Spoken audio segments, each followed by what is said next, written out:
Hello po mga kalingap, update po sa pinapagawa nating structural house. And dito tayo sa lote. At nakikita nyo po ay marami na pong panambak. So, dandahanin po natin hakutin kasi talagang marami talaga to guys. At araw po ng Friday, no? Happy Friday po sa lahat. At ngayon po ay ito po yung gagawin natin. At mag-unli tambak po tayo kasi talagang napaka-unli talaga ng panambak.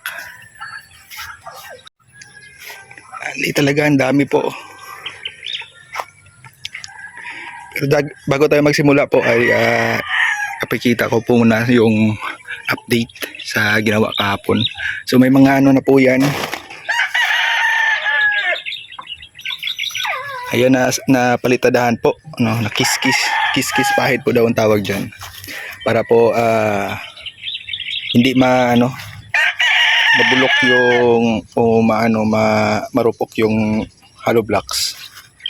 Bago tambakan ay ano po, nilagyan po ng semento, no. Ano po yung tawag doon? Kiss pahid. Dito sa ito lahat, no. Para sa pang floor plan, o ganyan po kataas yung tatambakan po natin. So ito po yung kwarto, ayan, natambakan na po. Ito na po yung level, no, pero dadagdagan pa po yan ng pag mag flooring na, lagyan pa po yan ng ornigon po na mga bato, yung maliliit na bilog.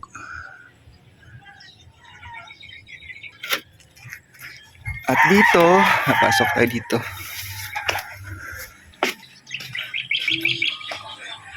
Ayan po yung septic tank, pinapahukay na din natin. Lalim. Tamang-tama ngayon sa panahon na ito kasi maaraw. Yan yung beam, lahat po dito ay nabuhusan na po, no? Yung beam dito sa kwarto, sa inside gutter, tapos na din yan. Kukunin na lang yung mga niyan, yung mga formas. Siyempre dito sa firewall, yan po ay dyan sila mag-asintada ngayon na araw na ito. Yan, nag-prepare na po sila na halo, no. Ito yung mga hollow blocks ay paliliparin yan doon sa taas at doon sila mag-asintada. Ano ba papaliparin nyo doon? Oo.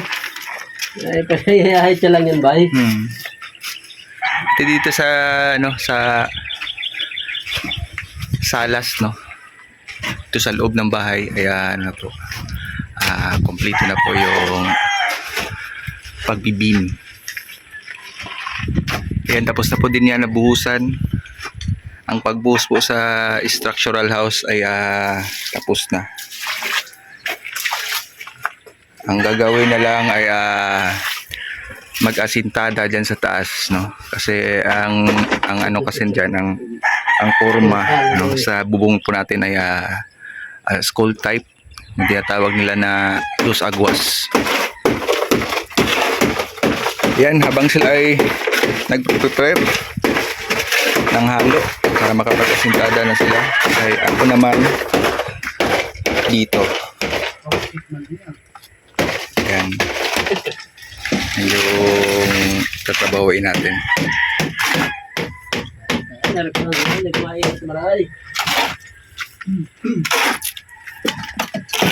Parang mapapalaban yata ako niya. Ria! Parang mapapalaban yata tayo dito guys. Unli talaga, ang dami. Pero sakto na po daw yan para pantambak dito sa terrace tsaka sa loob ng bahay. At sa CR, no?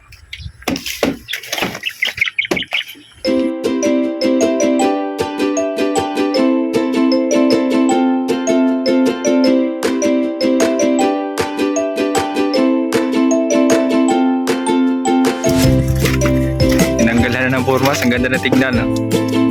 Malinis na, no? Makinis!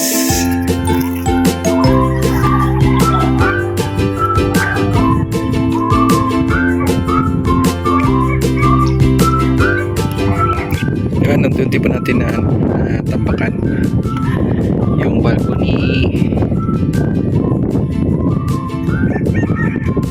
May ano na din dito, palitada. Napailan na ng hollow blocks at palitadahan na po yung firewall.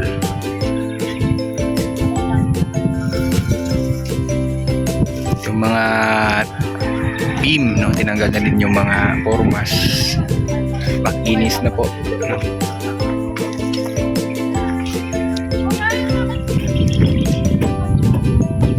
Kita pala yung ano,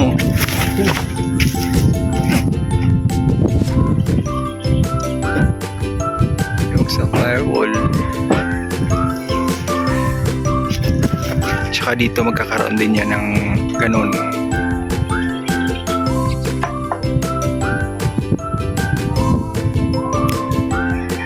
So yan guys, no, at nalagyan na po natin ng panambak dito sa terrace. Shout out po kay Mami Inday. Guwapa, maraming salamat po sa suporta sa pagpapagawa nitong structural house. Maraming salamat po at ingat po kayo lagi dyan at God bless po, Mami Inday. At syempre sa lahat po, no, na sumusuporta at nanonood po sa ating video, maraming salamat po. At Ethel Boniti at sa mga anonymous sponsor, maraming salamat po sa inyong lahat. At ito na po yung update sa ngayon, sa araw po ng Friday. So, meron na po maano na siya, makinas na po siya tignan.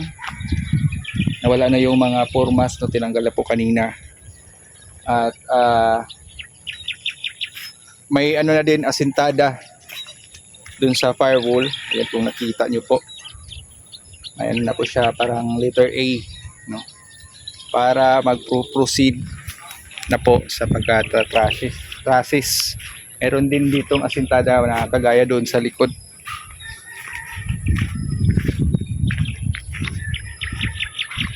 Yun po.